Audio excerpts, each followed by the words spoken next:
Halo teman-teman, sudah siap belajar ya? Pada kesempatan kali ini, kita akan belajar tentang ceramah. Namun, sebelum kita menyimak materi, pastikan kalau kalian sudah berdoa agar belajarnya lancar dan ilmu yang kita dapat diberi keberkahan oleh Tuhan. Teman-teman tentu sudah tidak asing lagi ya dengan ceramah, atau barangkali kalian sering menyebut atau mendengar kata tersebut. Namun sebenarnya, apa itu ceramah? Jadi teman-teman, untuk mengetahui pengertian dari ceramah, ada beberapa poin yang perlu diperhatikan dan dipahami. Di antaranya, yang pertama, pembicaraan dilakukan di depan umum, baik dalam acara formal maupun informal. Yang kedua, berisi informasi atau pengetahuan. Yang ketiga, pembicara atau bisa disebut dengan penceramah menguasai materi karena sesuai dengan bidang keahlian yang dimiliki. Yang keempat, melibatkan banyak orang. Dan yang kelima, dilaksanakan secara langsung maupun tidak langsung. Nah, beberapa poin tersebut dapat kita rangkai agar kita tahu pengertian dari ceramah. Kemudian, adakah dari teman-teman yang mengetahui bagaimana struktur teks ceramah itu? Baik teman-teman, teks ceramah terdiri dari 3 bagian. Yang pertama, bagian pendahuluan atau tesis. Letaknya pada paragraf-paragraf awal. Tesis ini memuat isu dan permasalahan yang akan kita angkat serta pandangan kita terkait topik tersebut. Misalnya, kita akan membuat teks ceramah tentang COVID-19. Jadi, kita jelaskan dulu hal-hal yang berkaitan dengan COVID-19, kemudian kita sampaikan pandangan kita terkait COVID-19 tersebut.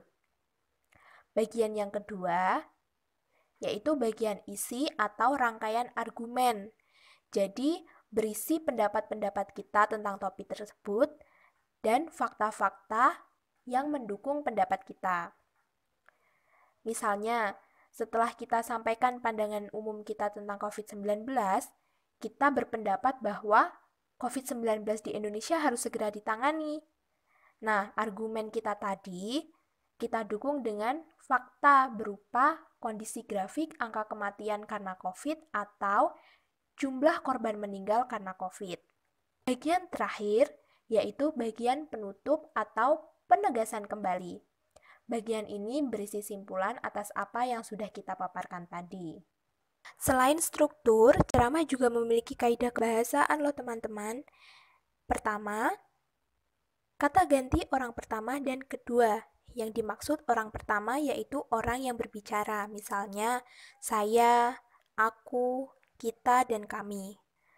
Kemudian, orang kedua yaitu orang yang diajak bicara. Nah, untuk teks ceramah, orang kedua ini bersifat jamak, misalnya saudara, hadirin, kalian, ibu-ibu, dan bapak-bapak. Yang kedua, menggunakan kata teknis atau peristilahan sesuai topik ceramah. Jadi ada istilah-istilah yang berkaitan dengan topik. Kita ambil contoh pada ceramah yang bertopik pencegahan COVID-19. Maka dalam penyampaiannya akan muncul istilah seperti PSBB, PHBS, social distancing, dan physical distancing. Kaidah yang ketiga yaitu kata yang menunjukkan hubungan argumentasi. Biasanya ditandai dengan adanya konjungsi atau kata hubung. Konjungsi yang digunakan bisa berupa konjungsi sebab, meliputi kata akibatnya, karena, sebab. Jika yang disambung dengan maka pada contoh kalimat, jika kita tidak memakai masker, maka persentase tertular kita akan lebih besar. Kemudian ada konjungsi temporal atau waktu.